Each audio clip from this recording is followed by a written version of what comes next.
Hello students, this is Sriram info all India government jobs అండి. మన ఛానల్లో పర్మనెంట్ గవర్నమెంట్ జాబ్స్ మాత్రమే పోస్ట్ చేయడం జరుగుతుందండి. కాంట్రాక్ట్ బేస్డ్ కానీ అవుట్సోర్సింగ్ జాబ్స్ అయితే మన ఛానల్లో ఉండవు. ఓన్లీ పర్మనెంట్ గవర్నమెంట్ జాబ్స్ మాత్రమే పోస్ట్ చేస్తాము. మన ఛానల్ ఇంకా ఎవరైనా సబ్స్క్రైబ్ చేసుకోకపోతే సబ్స్క్రైబ్ చేసుకొని బెల్ ఐకాన్ ఆన్ చేసుకొని పెట్టుకోండి. నా ప్రతి అప్డేట్ అనేది మీకు నోటిఫికేషన్ ద్వారా వస్తుంది. అలాగే మీకు వాట్సాప్ ఉంటే వాట్సాప్ ఛానల్లో జాయిన్ అవ్వండి. టెలిగ్రామ్ ఉంటే టెలిగ్రామ్ ఛానల్లో జాయిన్ అవ్వండి. జాయిన్ అయినట్టయితే మీకు exam dates, result dates, previous question papers, job information అనేది మీకు ప్రొవైడ్ చేయడం జరుగుతుంది. ఛానల్లో జాయిన్ అవ్వడానికి డిస్క్రిప్షన్లో నేనైతే లింక్స్ అనేవి ప్రొవైడ్ చేశాను. ఆ లింక్ ద్వారా మీరైతే ఛానల్లో అయితే జాయిన్ అవ్వచ్చు. హలో స్టూడెంట్స్, ఇప్పుడు మనకు వచ్చేసి reserve bank of India RBI నుంచి చాలా మంచి సెంట్రల్ గవర్నమెంట్ జాబ్స్ అయితే రిలీజ్ అయ్యండి. వీటికి వచ్చేసి బోత్ మెయిల్ అండ్ ఫీమేల్ ఎవరైనా సరే అప్లై చేసుకోవచ్చు. అన్నీ కూడా పర్మనెంట్ బేస్డ్ జాబ్స్, ఏవి కాంట్రాక్ట్ బేస్డ్ కానీ అవుట్సోర్సింగ్ జాబ్స్ ఏవి కావు, అన్నీ కూడా పర్మనెంట్ బేస్డ్ జాబ్స్. ఇది వచ్చేసి మనకి ఆర్బీఐది అఫీషియల్ వెబ్సైట్ వేకెన్సీస్ది. ఇందులో మీరు చూసుకున్నట్టయితే సెకండ్ది జూలై 25, 2024 ఉంది కదండి. డైరెక్ట్ రిక్రూట్మెంట్ చూసారా.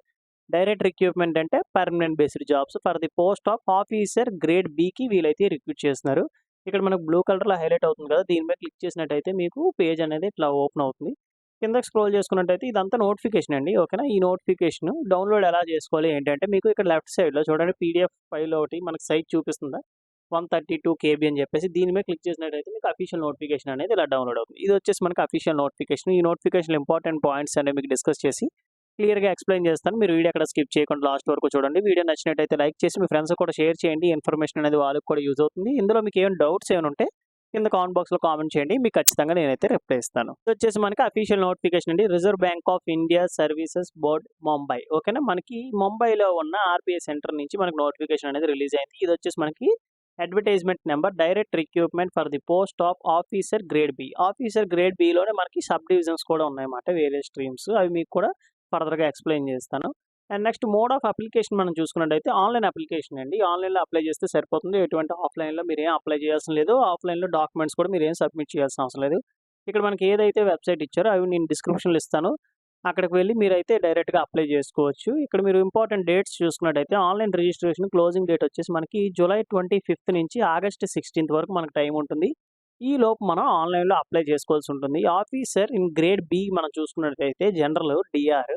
ఇందులో మనకి ఫేజ్ 1 అండ్ ఫేజ్ 2 కండక్ట్ చేస్తారండి ఎగ్జామ్స్ అనేవి. ఫేజ్ 1 వచ్చేసి సెప్టెంబర్ 8 నుండి మనకు స్టార్ట్ అవుతుంది. ఫేజ్ 2 వచ్చేసి అక్టోబర్ 19 నుండి మనకు స్టార్ట్ అవుతుంది. ఎగ్జామ్ డేట్స్ కూడా ఇవ్వడం జరిగింది. నెక్స్ట్ రిమైనింగ్ ఆఫీసర్ గ్రేడ్ బిలోనే డిఈపిఆర్ అండ్ డిఎస్ఐఎం అని చెప్పి మనకి ఇవ్వడం జరిగింది. Department of statistics and information management అండి డిఎస్ఐఎం అంటే. అండ్ డిఈపిఆర్ అంటే department of economic and policy research అని చెప్పేసి ఇవ్వడం జరిగింది. ఈ రెండింటిలో ఏంటంటే కొంచెం హయ్యర్ ఎడ్యుకేషన్ క్వాలిఫికేషన్ అయితే అడగడం జరిగింది. వీటిలో కూడా సేమ్ ఫేజ్ 1 అండ్ ఫేజ్ 2 మనకి ఎగ్జామ్స్ ఉంటాయి. ఫేజ్ 1 వచ్చేసి సెప్టెంబర్, ఫేజ్ 2 వచ్చేసి అక్టోబర్లో కండక్ట్ చేయడం జరుగుతుంది. అలాగే మనకి హెల్ప్ లైన్ ఫెసిలిటీ కూడా ఇచ్చారు. ఇక్కడ మనకు ఒక వెబ్సైట్ ఇచ్చారు కదా, ఇది నేను డైరెక్ట్గా డిస్క్రిప్షన్లో ఇస్తాను అనమాట. మీకు ఏవైనా పేమెంట్ ఫెయిల్యూర్ అయినా, లేదంటే మీకు అప్లై చేస్తున్నప్పుడు ఏవైనా ఎర్రర్స్ ఏమైనా వచ్చినా ఈ వెబ్సైట్లో మీరు కంప్లైంట్ అనేది పెట్టినట్టయితే వాళ్ళైతే రెజల్యూషన్ అనేది ఇవ్వడం జరుగుతుంది. అండ్ నెక్స్ట్ వచ్చేసి డీటెయిల్ నోటిఫికేషన్ మనం చూసుకున్నట్టయితే నోటిఫికేషన్లో మనకి ఏంటంటే ఏ వేకెన్సీ ఉన్నాయి ఏంటి అని చెప్పి చూస్తున్నట్టయితే ఇక్కడ మనకి ఆఫీసర్ ఇన్ గ్రేడ్ బిలో డిఆర్ జనరల్కి వచ్చేసి టోటల్గా 66 పోస్టులు అయితే రిలీజ్ చేయడం జరిగిందండి. 66 కూడా కేటగిరీ వైజ్గా మనకి వేకెన్సీ అనేది డివైడ్ చేశారు. ఓపెన్ కేటగిరీకి 27, ఎస్సీ వాళ్ళకి వచ్చేసి 10, ఎస్టీ వాళ్ళకి వచ్చేసి 4, ఓబీసీ వాళ్ళకి వచ్చేసి 19, ఈడబ్ల్యూఎస్ వాళ్ళకి వచ్చేసి 6 పోస్టులు అయితే ఇలా డివైడ్ చేశారన్నమాట మనకి పోస్ట్ వైజ్గా. అలాగే మనకి డిఈపిఆర్ నుంచి వచ్చేసి 21 పోస్టులు రిలీజ్ అయ్యాయి. ఇవి కూడా సేమ్ కేటగిరీ వైజ్గా మనకి డివైడ్ చేశారు. అలాగే డిఎస్ఐఎంకి వచ్చేసి 7 పోస్టులు రిలీజ్ చేశారు కేటగిరీ వైజ్గా, అవి కూడా మనకి డివైడ్ చేయడం జరిగింది. అలాగే మనకి నెక్స్ట్ చెక్ చేసుకున్నట్టయితే వీళ్ళకి శాలరీ అండి, service conditions, pay scale level మనం చూసుకున్నట్టయితే చాలా జాగ్రత్తగా వినండి. ఇక్కడ ఇనీషియల్గా ఎవరైతే సెలెక్ట్ అవుతారో వాళ్ళకి స్టార్టింగ్ బేసిక్ శాలరీ 55,200 అయితే ఇస్తున్నారండి. Only basic salary. ఓకేనా. గ్రాస్ శాలరీ చూసుకున్నట్టయితే స్పెషల్ ఎలవెన్స్ అని, గ్రేడ్ ఎలవెన్స్ అని, డిఆర్ఎస్ ఎలవెన్స్ అని చెప్పేసి, లోకల్ కాంపన్సేషన్ అని చెప్పేసి, నెక్స్ట్ స్పెషల్ గ్రేడ్ ఎలవెన్స్ అని, లెర్నింగ్ ఎలవెన్స్ అని, హౌస్ రెంట్ ఎలవెన్స్ అని, ఇవన్నీ మనకి యాడ్ చేసుకొని మంత్లీ గ్రాస్ పర్ మంత్ వచ్చేసి శాలరీ బై హ్యాండ్ ఎంత వస్తుందంటే 1,22,717 రూపీస్ వరకు వచ్చే అవకాశం ఉంది అప్రాక్సిమేట్లీ. ఓకేనా. 1,22,000 వరకు మీకు అప్రాక్సిమేట్లీ పర్ మంత్ శాలరీ అయితే వస్తుందండి. ఓకేనా. ఇది మనకి నోటిఫికేషన్లోనే చాలా క్లియర్గా ఇచ్చారు. అండ్ నెక్స్ట్ వచ్చేసి మనకి ఇనీషియల్గా 2 years ప్రొవిజన్ అయితే ఉంటుంది వీళ్ళకి. ఇనీషియల్‌గా 2 ఇయర్స్ ప్రొబేషన్ ఇస్తారు. తర్వాత మిమ్మల్ని కన్ఫర్మేషన్ చేస్తారు. 2 ఇయర్స్ ప్రొబేషన్ తర్వాత ఏంటంటే మీకు చిన్న ఇంటర్వ్యూ లాంటివి కండక్ట్ చేస్తారు. అందులో మీరు ఒకవేళ ఫెయిల్ అయినట్టయితే ఎక్స్‌టెండ్ చేస్తారు. అంతే మిమ్మల్ని తీసేయడం అంటే ఏముండదు గానీ, ఈ ఏదైతే ప్రొబేషన్ పీరియడ్ ఉందో అది మీకు ఎక్స్‌టెండ్ చేస్తారు. తర్వాత మిమ్మల్నయితే పర్మనెంట్ చేయడం జరుగుతుంది. సెలెక్టెడ్ అయిన క్యాండిడేట్స్ ఆల్ ఓవర్ ఇండియాలో మీరు వర్క్ చేసుకోవాల్సిన అవసరం ఉంటుంది. ఓకేనా. మీరు ముంబైలో అయితే ఇనీషియల్‌గా మీకు పోస్టింగ్ అనేది ఇస్తారు. తర్వాత మీకు ఈ ఇండియాలో ఎక్కడైతే వీళ్ళది ఉంటదో ఆర్‌బీఐది వాళ్ళు మీరు ట్రాన్స్‌ఫర్ చేసుకునే అవకాశం కూడా ఉందన్నమాట. Eligibility conditions all Indian citizens are eligible అండి. ప్రతి ఒక్కరు మీరు అప్లై చేసుకోవచ్చు. బోత్ మెయిల్ అండ్ ఫీమేల్ ఎవరైనా అప్లై చేసుకోవచ్చు. అలాగే ఏజ్ లిమిట్‌కొచ్చేసి మనకి మినిమమ్ 21 ఇయర్స్ నుంచి 30 ఇయర్స్ ఉన్నవాళ్ళు ఎవరైనా సరే అప్లై చేసుకోవచ్చు. ఓకేనా. అండ్ నెక్స్ట్ ఏజ్ రిలాక్సేషన్ కూడా ఉంది. ఏజ్ రిలాక్సేషన్ వచ్చేసి ఎస్సీ, ఎస్టీ క్యాండిడేట్స్‌కి వచ్చేసి 5 ఇయర్స్, ఓబీసీ వాళ్ళకి 3 ఇయర్స్, పీడబ్ల్యూబీడీ క్యాండిడేట్స్‌కి వచ్చేసి 10 ఇయర్స్ అనేది ఏజ్ రిలాక్సేషను. అలాగే ఎక్స్ ఎంప్లాయీస్ ఎవరైనా ఉంటే వాళ్ళకి 5 ఇయర్స్ అనేది ఏజ్ రిలాక్సేషన్ అయితే ఇవ్వడం జరిగింది. ఇనీషియల్‌గా అయితే 21 నుంచి 30 ఇయర్స్ అయితే ఎవరైతే ఈ మధ్యలో ఉంటారో వాళ్ళు ఎవరైనా అప్లై చేసుకోవచ్చు. ఒకవేళ ఏజ్ దాటిపోతే ఏజ్ రిలాక్సేషన్ ద్వారా మీరు అప్లై చేసుకోవచ్చు. ఎడ్యుకేషన్ క్వాలిఫికేషన్ డీటెయిల్స్ చూసుకున్నట్టయితే ఫస్ట్‌లో మనకి ఆఫీసర్ గ్రేడ్ బి టీఆర్ జనరల్‌కొచ్చేసి education qualification graduate in any discipline. Degree ఉంటే సరిపోతుందండి. ఎటువంటి ఎక్స్‌పీరియన్స్ కూడా మీకు ఏమీ అవసరం లేదు. డిగ్రీ ఉంటే సరిపోతుంది. మీరు అప్లై చేసుకోవచ్చు. ఓకేనా. అది కూడా ఓపెనా మీరు రెగ్యులర్‌గా చేయాలని ఇవ్వలేదు. ఓకేనా. డిస్టెన్స్‌లో చేసినా మీరు అప్లై చేసుకోవచ్చు. రెగ్యులర్‌గా చేసినా మీరు అప్లై చేసుకోవచ్చు. బట్ బీఈ గాని, బీటెక్ గాని, బీఎస్సీ గాని, బీకామ్ గాని, సీఏ గాని, బీఎస్సీ నర్సింగ్ గాని ఎనీ స్ట్రీమ్ అండి. డిగ్రీ ఉంటే సరిపోతుంది. మీరు అప్లై చేసుకోవచ్చు. మినిమమ్ 60% మార్క్స్ అయితే స్కోర్ చేసుండాలి. ఎస్సీ, ఎస్టీ, పీడబ్ల్యూబీడీ క్యాండిడేట్స్‌కి వచ్చేసి 50% స్కోర్ చేస్తే మీరు అప్లై చేసుకోవచ్చు. అలాగే మినిమమ్ డిగ్రీ అనేది 3 ఇయర్స్ కోర్స్ అయ్యి ఉండాలన్నమాట. ఓకేనా. డిగ్రీ అనేది మినిమమ్ 3 ఇయర్స్ కోర్స్ అయ్యి ఉండాలి. పోస్ట్ గ్రాడ్యుయేషన్ చేసినా సరే ఈ పొజిషన్‌కి మీరు అప్లై చేసుకోవచ్చని ఇచ్చారు. పోస్ట్ గ్రాడ్యుయేషన్ వచ్చేసి మినిమమ్ 2 ఇయర్స్ డ్యూరేషన్ టైమ్ అయితే ఉండాలి. ఐదర్ డిగ్రీ అయినా అప్లై చేసుకోవచ్చు. లేదా పీజీ ఉన్న పీజీతో కూడా మీరు అప్లై చేసుకోవచ్చని ఇవ్వడం జరిగింది. అలాగే ఎవరైతే ఆఫీసర్ డీఈపీఆర్‌కి అప్లై చేయాలనుకుంటున్నారో వాళ్ళొచ్చేసి higher education qualification master degree in economics అయితే వాళ్ళు అప్లై చేసుకోవచ్చు. లేదనుకుంటే మాస్టర్ డిగ్రీ ఇన్ ఫైనాన్స్ ఈ 2 ప్రిన్సిపల్ సబ్జెక్ట్స్ అయ్యి ఉండాలన్నమాట. ఎకనామిక్స్ గాని లేదంటే ఫైనాన్స్ గాని ప్రిన్సిపల్ సబ్జెక్ట్స్ అయ్యి ఉంటే మీరు అప్లై చేసుకోవచ్చని చెప్పి మనకి ఇవ్వడం జరిగింది. అలాగే డీఎస్ఐఎం కూడా సేమ్ అండి. ఎవరైతే మాస్టర్ డిగ్రీ ఇన్ స్టాటిస్టిక్స్ గాని, మ్యాథమెటికల్ స్టాటిస్టిక్స్ గాని ఇవి ఎవరైతే చేసిన వాళ్ళు ఉంటారో మ్యాథమెటికల్ ఎకనామిక్స్ గాని వీళ్ళు ఎవరైనా సరే అప్లై చేసుకోవచ్చన్నమాట. బట్ ఏంటంటే ఇది హైయర్ ఎడ్యుకేషన్ క్వాలిఫికేషన్ కాబట్టి ఎవరికైతే ఉందో వాళ్ళు మాత్రం అప్లై చేసుకోండి. డిగ్రీ ఎవరైతే అర్హత ఉందో వాళ్ళొచ్చేసి ఈ జనరల్ ఉంది కదా ఆఫీసర్ గ్రేడ్ బి జనరల్ దానికైతే మీరు అప్లై చేసుకోండి. అండ్ నెక్స్ట్ వచ్చేసి నంబర్ ఆఫ్ అటెంప్ట్స్ అని చెప్పి ఇవ్వడం జరిగింది. ఇది చాలా చాలా important. Those who are already ఈ ఎగ్జామ్స్ రాసిన వాళ్ళు ఉంటారు ఆర్‌బీఐలో జనరల్ కేటగిరీ అండ్ ఈడబ్ల్యూఎస్ వాళ్ళకి మాత్రమే 6 అటెంప్ట్స్ అయితే ఇవ్వడం జరిగింది. మీరు 6 అటెంప్ట్స్ కన్నా ఎక్కువగా అటెంప్ట్ చేశారనుకోండి ఈ ఎగ్జామ్‌ని ఫేజ్ 1 ఆర్‌బీఐది మీరు నాట్ ఎలిజిబుల్ అండి. దీనికి అప్లై చేసుకోవడం లేదు. లేదు 6 ఈట్ల కన్నా తక్కువ సార్లు నేను ఎగ్జామ్ 2 సార్లే రాసాను. ఇది మూడోసారి నేను రాయడం అని అంటే మీరు అప్లై చేసుకోవచ్చు. ప్రాబ్లమ్ అయితే ఏముండదు. అండ్ ఎస్సీ, ఎస్టీ, పీడబ్ల్యూబీడీ, ఓబీసీ వాళ్ళకొచ్చేసి ఎటువంటి ఇలా మనకేంటంటే ఛాన్సెస్ అయితే లేవు. Only those who are belongs to general category EWS వాళ్ళకి మాత్రమే 6 అటెంప్ట్స్ అయితే మనకి ఇవ్వడం జరిగింది. స్కీమ్ ఆఫ్ సెలక్షన్ చూసుకున్నట్టయితే ఆన్‌లైన్ రిటన్ టెస్ట్ అయితే ఉంటుంది. తర్వాత ఫేజ్ 1, ఫేజ్ 2 ఉంటుందండి. ఫేజ్ 1 మనకి ఆన్‌లైన్ రిటన్ టెస్ట్. ఫేజ్ 2 కూడా online written test descriptive type ఉంటుంది. ఫేజ్ 1 వచ్చేసి మల్టిపుల్ చాయిస్ క్వెషన్ ఉంటుంది. తర్వాత ఇంటర్వ్యూ అయితే కండక్ట్ చేయడం జరుగుతుంది.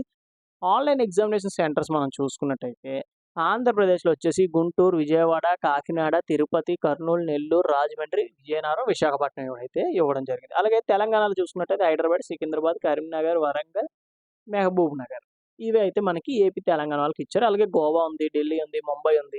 ఏదైతే మీకు దగ్గరగా ఉంటదో అది మీరు సెంటర్‌ని సెలెక్ట్ చేసుకోండి. యాస్ ఎర్లీ యాస్ పాసిబుల్ మీరు అప్లై చేసుకున్నట్టయితే మీకు ఆ సెంటర్ అయితే వస్తుందన్నమాట. ఫేజ్ 1 అండి. నేను ఫస్ట్ ఎక్స్‌ప్లెయిన్ చేసింది ఇవన్నీ ఫేజ్ 1 ఓకేనా. ఇప్పుడొచ్చేసి ఇది ఫేజ్ 2. ఫేజ్ 2లో మనం చూసుకున్నట్టయితే హైదరాబాద్, సికింద్రాబాద్ మాత్రమే ఇవ్వడం జరిగింది. ఓకేనా. ఏపీ వాళ్ళు కూడా హైదరాబాద్ గాని, సికింద్రాబాద్ గాని సెలెక్ట్ చేసుకోవాల్సి ఉంటుంది. అండ్ నెక్స్ట్ వచ్చేసి మనకి డీఈపీఆర్, డీఎస్ఐఎం ఎవరైతే ఫేజ్ 1, ఫేజ్ 2 ఎగ్జామ్స్ ఉంటుందో వాళ్ళు హైదరాబాద్, సికింద్రాబాదే సెలెక్ట్ చేసుకోవాలి. Those who are belongs to AP and Telangana వాళ్ళకైతే దగ్గరగా ఉండేదైతే ఈ హైదరాబాద్, సికింద్రాబాద్ అయితేనే వాళ్ళకి దగ్గరగా ఉంటుందండి. రిమైనింగ్ అన్నీ కొద్దిగా దూరంగా ఉంటాయి. తిరువనంతపురం, కోల్కతా, భువనేశ్వర్, భోపాల్ అని చెప్పేసి ఇవ్వడం జరిగింది. And candidate selected only 1 centre. ఇప్పుడు మనకి ఫేజ్ 1కి వచ్చేసి సెపరేట్‌గా సెలెక్ట్ చేసుకోవాలి. ఫేజ్ 2 కూడా సెపరేట్‌గా సెలెక్ట్ చేసుకోవాలి ఎగ్జామినేషన్ సెంటర్స్ అనేవి. ఓకేనా. అలాగే అప్లికేషన్ ఫీజు మనం చూసుకున్నట్టయితే ఎస్సీ, ఎస్టీ, పీడబ్ల్యూబీ క్యాండిడేట్స్‌కి వచ్చేసి ఓన్లీ చార్జెస్ రూ. 100 అయితే ఉంటుందండి. రూ. 100 ప్లస్ 18% జీఎస్టీ ఉంటుంది. అది మీరు పే చేస్తే సరిపోతుంది. Those who are belongs to general OBC and EWS వాళ్ళకి వచ్చేసి ₹850 ప్లస్ 18% జీఎస్టీ అయితే పే చేయాల్సి ఉంటుంది వాళ్ళ అప్లికేషన్ ఫీజు. ఎవరైతే స్టాఫ్ ఉంటారో ఆర్బీఐలో ఆల్రెడీ స్టాఫ్ ఉంటారు కదా! కాంట్రాక్ట్ బేస్డ్ గానీ లేదా అవుట్‌సోర్సింగ్ చేసిన వాళ్ళు, వాళ్ళకి ఎటువంటి అప్లికేషన్ ఫీజ్ అయితే ఏమి లేదు. వాళ్ళు ఏం పే చేయాల్సిన అవసరం లేదు. ఓన్లీ జనరల్ ఓబీసీ, ఈడబ్ల్యూఎస్ వాళ్ళకి 850 plus 18% GST. Those who are belongs to SC, ST, పీడబ్ల్యూబీడీ ₹100 ప్లస్ 18% జీఎస్టీ ఉంటుంది. హౌ టు అప్లై, ఇది ఎలా అప్లై చేసుకోవాలి ఏంటంటే ఆన్‌లైన్‌లో ఇది అప్లై చేసుకోవాలి. ఆఫ్‌లైన్ ద్వారా మీరు ఏం అప్లై చేసుకోవాల్సిన అవసరం లేదు. లాస్ట్‌లో మీకు స్టెప్ బై స్టెప్ ప్రాసెస్ అయితే ఇచ్చారు. అది మీకు ఎక్స్‌ప్లెయిన్ చేస్తాను. లాస్ట్ డేట్ మీకు ఆల్రెడీ చెప్పాను కదండీ! ఆగస్ట్ 16th లోపు మనం అప్లై చేసుకోవాల్సి ఉంటుంది. జనరల్ ఇన్‌స్ట్రక్షన్స్ వచ్చేసి అడ్మిట్ కార్డ్స్ అనేవి 2 వీక్స్ ముందు వీళ్ళైతే ప్రొవైడ్ చేయడం జరుగుతుంది. ఇప్పుడు ఎగ్జామ్ మనకి 2 వీక్స్ ముందు మనకి అడ్మిట్ కార్డ్స్ అనేవి ప్రొవైడ్ చేస్తారు. అది మీరు రెగ్యులర్‌గా ఆర్‌బీఐ వెబ్‌సైట్‌లో మీరు చెక్ చేసుకోవాలి. లేదు అనుకుంటే నా వాట్సాప్ గానీ, టెలిగ్రామ్ ఛానెల్‌లో మీరు జాయిన్ అయినట్టయితే మీకు అప్డేట్స్ అనేవి ప్రొవైడ్ చేస్తాను. And next proof of identity మీకు అందరూ తెలిసింది కదా! ఫేజ్ 1, ఫేజ్ 2కి మీరు ప్రూఫ్ ఆఫ్ ఐడెంటిటీ తీసుకెళ్ళాలి. ఆధార్ కార్డ్, పాన్ కార్డ్ గానీ ఏదైనా. ఓకేనా? ఒరిజినలే పట్టుకెళ్లాల్సి ఉంటుంది. అండ్ రిజిస్ట్రేషన్ టైమ్‌లో మీరు valid email ID, mobile number ఇవ్వాల్సి ఉంటుంది. ఓకేనా? అది కూడా మీకు ఏంటంటే యాక్టివ్‌లో ఉండాలండి. ఫర్దర్‌గా మీకు ఏమైనా కమ్యూనికేట్ చేయాలనుకుంటే దాని ద్వారా మీకు కమ్యూనికేట్ చేస్తారు. ఇది ఎలా అప్లై చేసుకోవాలంటే ఆన్‌లైన్‌లో మీరు ఇవన్నీ రెడీగా ఉంచుకోవాలన్నమాట. Photo, signature, left thumb impression కూడా వైట్ పేపర్‌లో మనకి బ్లాక్ ఆర్ బ్లూ ఇంక్, ఓకేనా? బ్లాక్ గానీ, బ్లూ ఇంక్‌తో గానీ మీ లెఫ్ట్ హ్యాండ్ థంబ్ అనేది వేసి స్కాన్ చేసుకొని రెడీగా ఉంచాలి. హ్యాండ్ రైటింగ్ డిక్లరేషన్ ఇక్కడ మనకు ఒక చిన్న పారాగ్రాఫ్ ఇచ్చారు కదా! మీ ఓన్ రన్నింగ్ హ్యాండ్ రైటింగ్‌తో అది రాసి, అది స్కాన్ చేసుకొని మీ దగ్గర పెట్టుకోవాలి. అండ్ నెక్స్ట్ సిగ్నేచర్ అనేది మీ క్యాపిటల్ లెటర్స్‌లో ఉండకూడదు. రన్నింగ్ హ్యాండ్ రైటింగ్‌లో ఉండాలి. ఈ డాక్యుమెంట్స్ అనేవి ఏ సైజ్‌లో ఉండాలి ఏంటి అని చెప్పి మనకి నోటిఫికేషన్‌లోనే ఇచ్చారు. ఓకేనా? నెక్స్ట్ మోడ్ ఆఫ్ పేమెంట్ చూసుకున్నట్టయితే ఆన్‌లైన్ పేమెంట్ అండి. Credit card, debit card, UPI payments, PhonePe, Google pay use చేసి మీరైతే పే చేయొచ్చు. పే చేసిన తర్వాత మీకు ఈ రిసిప్ట్ అనేది వస్తుంది. ఆ ఈ రిసిప్ట్ అనేది మీ దగ్గర పెట్టుకొని ఉంటే మీకు ఫర్దర్‌గా అది యూజ్ అవుతుంది. ఇది guidelines for scanning and uploading photographs. మీకు చెప్పాను కదండీ! ఏ సైజుల్లో ఉండాలి ఏంటి అని చెప్పేసి మనకి చాలా క్లియర్‌గా ఇక్కడ ఇచ్చారన్నమాట. ఇక్కడ మనం ఇక్కడ చూసుకున్నట్టయితే సైజ్ వచ్చేసి 20-50 కేబీ. మీ ఫోటో అనేది 20-50 కేబీ ఉండాలండి. లెఫ్ట్ హ్యాండ్ థంబ్ కూడా మనకి 10-20 కేబీ మధ్యలో ఉండాలన్నమాట. ఓకేనా? ఇవన్నీ ఒకసారి మీరు చదివి మీరు ఈ డాక్యుమెంట్స్ అనేవి రెడీగా పెట్టుకుంటే మీరు ఆన్‌లైన్‌లో అప్లై చేసుకోవడానికి కొద్దిగా ఈజీగా ఉంటుందన్నమాట. అండ్ నెక్స్ట్ వచ్చేసి సిలబస్. మనం సిలబస్ చూసుకున్నట్టయితే ఫేజ్ 1 ఆన్‌లైన్ రిటన్ టెస్ట్ వచ్చేసి 200 మార్క్స్‌కి అయితే ఉంటుందండి. సెప్టెంబర్ 18థ్ మనకి కండక్ట్ చేయడం జరుగుతుంది. అది కూడా depending upon number of candidates. మనకి నంబర్ ఆఫ్ క్యాండిడేట్స్ ఎక్కువ ఉన్నట్టయితే ఒక 2 డేస్ అటైనా అవ్వచ్చు, 2 డేస్ ఇటైనా అవ్వచ్చు. అండ్ నెక్స్ట్ మనకి paper consisting of general awareness, English language, quantity aptitude and reasoning. వీటి మీద మీకు క్వెషన్స్ అయితే అడగడం జరుగుతుంది. 120 మినిట్స్ అయితే మీకు టైం అయితే ఇవ్వడం జరుగుతుందండి. ఫేజ్ 2 ఆన్‌లైన్ ఎగ్జామినేషన్ వచ్చేసి అక్టోబర్ 19థ్ కండక్ట్ చేస్తారు. ఇందులో మనకి పేపర్ వైస్‌గా ఉంటుంది. పేపర్ 1, పేపర్ 2, పేపర్ 3 ఉంటుంది. పేపర్ 1 వచ్చేసి ఆబ్జెక్టివ్ టైప్ 13 మినిట్స్ ఉంటుంది. 50 మార్క్స్ అండి. పేపర్ 1లోనే మనకి సెకండ్ వన్ వచ్చేసి మనకి డిస్క్రిప్టివ్ టైప్ ఉంటుంది. 90 మినిట్స్ 50 మార్క్స్‌కి అయితే కండక్ట్ చేస్తారు. పేపర్ 2లో మనం చూసుకున్నట్టయితే ఇంగ్లీషు, పేపర్ 3 వచ్చేసి general finance and management skills అని చెప్పేసి వీటి మీద ఉంటుంది. టోటల్‌గా మనకి 120 మినిట్స్ అయితే టైం ఉంటుంది. 100 మార్క్స్‌కి అయితే కండక్ట్ చేయడం జరుగుతుంది. పేపర్ వైస్‌గా ఇవి ఉంటుందండి. పేపర్ 1కి వేరేగా, పేపర్ 2 వేరేగా, పేపర్ 3 ఒకే రోజు కండక్ట్ చేయడం జరుగుతుంది. నెక్స్ట్ వచ్చేసి ఇంటర్వ్యూ. ఇంటర్వ్యూ వచ్చేసి ఎవరైతే లాస్ట్‌లో మనకి ఫేజ్ 1, ఫేజ్ 2 షార్ట్ లిస్ట్ అవుతారో వాళ్ళకొచ్చేసి 75 మార్క్స్‌కి ఇంటర్వ్యూ అయితే కండక్ట్ చేయడం జరుగుతుంది. సిలబస్ ఫర్ ఫేజ్ 2 మనం చూసుకున్నట్టయితే పేపర్ వైస్‌గా మనకి ఇచ్చారు కదా! పేపర్ 1 వచ్చేసి ఎకనామిక్ అండ్ సోషల్ ఇష్యూస్‌లో మనకి ఏ టాపిక్స్ నుండి వస్తాయి ఏంటి అని చెప్పి, పేపర్ 2 ఇంగ్లీష్ నుంచి ఏంటి, paper 3 general finance and management నుంచి ఏ టాపిక్స్ నుండి వస్తాయి ఏంటి అని చెప్పి మనకి చాలా క్లియర్‌గా నోటిఫికేషన్‌లోనే ఇచ్చారు. ఈ సిలబస్ అనేది ఒకసారి మీరు చెక్ చేసుకోండి. చెక్ చేసిన దాన్ని బట్టి మీకు ఏంటంటే ప్రిపరేషన్ అనేది స్టార్ట్ చేయండి. డిస్క్రిప్షన్ ఇచ్చిన లింక్ మీద క్లిక్ చేస్తే మీకు పేజ్ అనేది ఇలా ఓపెన్ అవుతుందండి. మీ దగ్గర ఆల్రెడీ లాగిన్ డీటెయిల్స్ ఉన్నట్టయితే registration number, password, capture enter చేసి సబ్మిట్ మీద క్లిక్ చేస్తే మీకు లాగిన్ అయిపోతుంది. తర్వాత అప్లికేషన్ ప్రాసెస్ అయితే స్టార్ట్ చేయొచ్చు. లేదు అనుకుంటే ఇక్కడ click here for new registration ఉంది కదా! దాని మీద క్లిక్ చేయండి. క్లిక్ చేస్తే మీకు పేజ్ అనేది ఇలా ఓపెన్ అవుతుంది. ఫస్ట్ వచ్చేసి basic information me name, mobile number and next email ID enter చేసి ఇక్కడ క్యాప్చర్ ఎంటర్ చేసి సేవ్ అండ్ నెక్స్ట్ మీద క్లిక్ చేసినట్టయితే ఓటీపీ వస్తాయి. ఓటీపీ ఎంటర్ చేసిన తర్వాత ఫోటో అండ్ సిగ్నేచర్ అప్లోడ్ చేయాల్సి ఉంటుంది. ఫోటో, సిగ్నేచర్ అప్లోడ్ చేసిన తర్వాత మీరు కాంటాక్ట్ డీటెయిల్స్ అయితే ఇవ్వాల్సి ఉంటుంది. మీ అడ్రెస్, ఫోన్ నెంబర్ ఇవన్నీ ఇవ్వాల్సి ఉంటుంది. నెక్స్ట్ ప్రివ్యూ మీరు ఏవైతే ఈ డీటెయిల్స్ ఎంటర్ చేశారో ఒకసారి చెక్ చేసుకొని అప్లోడ్స్ దగ్గర ఏంటంటే మీ రిలవెంట్ డాక్యుమెంట్స్ ఏవైతే education qualification details, next age related అంటే మీ 10th క్లాస్ మార్క్ లిస్టు ఇవి అప్లోడ్ చేయాల్సి ఉంటుంది. తర్వాత left hand thumb impression and next hand writing declaration కూడా ఇక్కడే మీరు అప్లోడ్ చేయాల్సి ఉంటుంది. తర్వాత సేవ్ అండ్ నెక్స్ట్ మీద క్లిక్ చేసినట్టయితే పేమెంట్ అని ఉంటుంది కదా! పేమెంట్ చేస్తే మీకు అప్లికేషన్ అనేది సబ్మిట్ అయిపోతుందండి. ఇదేనండి మీకు ఈ నోటిఫికేషన్ ఇంపార్టెంట్ పాయింట్స్. అలాగే రిజిస్ట్రేషన్ ప్రాసెస్, అప్లికేషన్ ప్రాసెస్ ఇదే. ఇది సింపుల్‌గా ఉంటుంది. మీకు ఇందులో ఇంకేమైనా డౌట్స్ ఏమైనా ఉంటే కింద కామెంట్ బాక్స్‌లో కామెంట్ చేయండి. మీకు ఖచ్చితంగా నేనైతే రిప్లై ఇస్తాను. థాంక్ యూ సో మచ్ అండి for watching video. Keep supporting me.